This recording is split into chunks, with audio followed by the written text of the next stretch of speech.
I have to say, overall, I think all the actors in this are very good.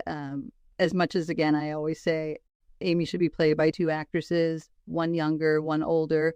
This one is probably one of the better older actress playing younger Amy type of things because they don't make her too annoying. Comparing to some of the other ones out there, I will mention that. That is true. She's not a character that I hate in this version. I really like her. I don't usually hate Amy. In the book, I really like Amy. Some versions, you almost feel like the makers of the film want you to hate Amy, which is very unfortunate. Thank you so much for sharing my love for Little Woman. All the transcriptions of the Little Woman podcast are now available as paperbacks, ebooks, and as audiobooks on Amazon, Kindle, Nook, and bookstores. You can find all the links from the description. And now, back to the show. That is why I feel like a lot of people are fueled by the idea, oh, Amy is so annoying, because some of the versions they see is a 20-something-year-old going around screaming and whining, trying to act like a little kid when it just makes them more annoying. Amy is a character who deserves much better representations, and this is, I would say, pretty good presentation here. Funny enough, the actress at some point was like 5 or 6 months pregnant, which is why you see in some scenes her dresses are a little worn down, but they make it work. They are poor, and they manage to work that around it. It was like in the beginning of the shoot, she was like, oh, by the way, I'm pregnant. I think if I remember correctly, when Amy is older towards the end scenes, because she is wearing more fitting dresses.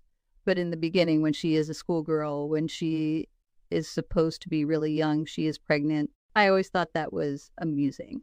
It helps that the actress has kind of a baby face. Yeah, and the writing, I think, did pretty well, too. Instead of her being 12, she probably comes across here more like 15, 16. If I had to try to put an age to her, she is still obviously the youngest, but not childish. With the movies that were made in the 1930s, a lot of times the actors, they look older than the characters they are supposed to play because the makeup was quite heavy during the time.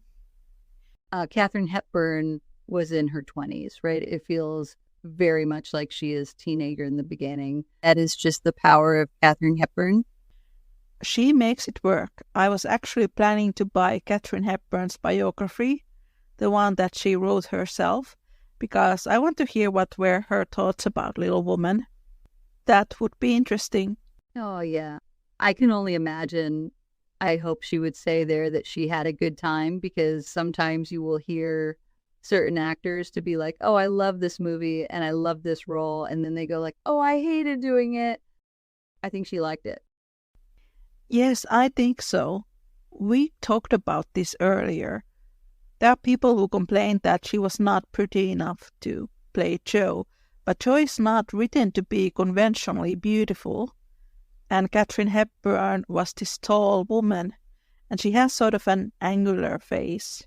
There was a movie where she dressed up to be a guy with Cary Grant. She has very androgynous appearance. And then we have Douglas Montgomery, who played Laurie, and he's more effeminate. Yes, very pretty. Yes, a very pretty guy. Casting in this was very good. They were great, and I think that the story went really well. It followed through the story, and without them saying, like, 2 years have passed, instead of saying Meg getting engages to marry John, they didn't have to get all that to know that time has passed. The story told itself, and the actors made it go, oh, they are growing up. So I think that is a bonus. If you would have to put into a spot at the moment, where would you want to put it? I think this goes pretty high on my list. I am thinking of number 2 or number 3 at the moment. I think it is going to be my number 3 at the moment. I am just going to, put it down to my little notepad so I don't forget. Paul Lukas, who plays Professor Bear, he was from Hungary. Yes, and I actually remember that because I was just looking at my post I made about Friedrich and the different actors and their nationalities, because the next one, Trasnobrazi, he is Italian. He's probably one of my favorite Friedrichs. It has been a while since I saw the 1933 version, but I think it also has the scene where Friedrich plays the piano and Jo is listening. I just remembered the words, "My senses fail, the burning desire devours me." That is the poem that is at the music. Yes, Goethe. It is perfect because Louisa May Alcott loved Goethe, and he was one of the models for Friedrich's character. Whoever wrote the 1933 film, I guess they knew about it, and it makes me so happy. One thing I will say about the 1933 version, I think it was a good starting off for the Jo and Friedrich shippers. It is not as much as in the book, but it is still pretty good. There is the piano scene, but then you also have their first meeting. It shows off who he is very clearly, great with kids, helpful to the staff, and a gentleman. I think the overall vibe that the film has is probably one of the best of the adaptations of book to screen. I think there is even a moment when he asks Jo if he could write to Jo's father. He wants Jo's father's permission before he is going to ask Jo to marry him. That is right before she goes, "Oh yeah, I have been writing about you to them." That is when she finds about Beth being sick and she goes home. I remember that. This is one of the versions, I think, if you are going to introduce Little Women to anyone, this is one of the ones that you start with.